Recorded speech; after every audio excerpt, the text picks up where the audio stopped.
Bonjour, je suis Ibati, votre maître S méthodologie. Aujourd'hui, nous allons revoir comment construire un paragraphe argumenté.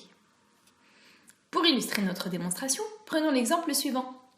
Selon vous, est-il important de s'engager dans la défense d'une cause? Le paragraphe argumenté commence toujours par une introduction. Celle-ci se compose premièrement du rappel du sujet, puis du point de vue que vous adoptez.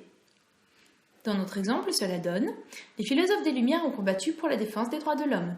Aujourd'hui, existe-t-il encore des combats à mener? Doit-on s'engager dans une cause ?» Selon moi, il est important de prendre part à la lutte contre les injustices et de défendre les causes qui nous tiennent à cœur.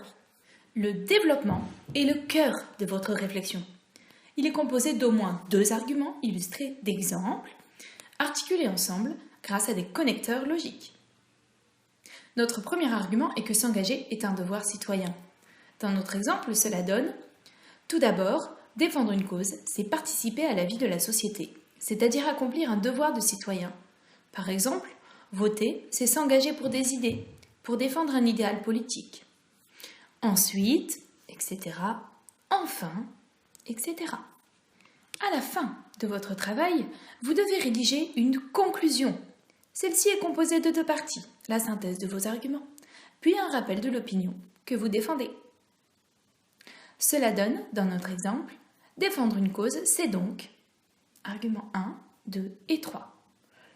Je pense ainsi que de nombreux combats nécessitent aujourd'hui un engagement. Bravo, me voilà convaincu!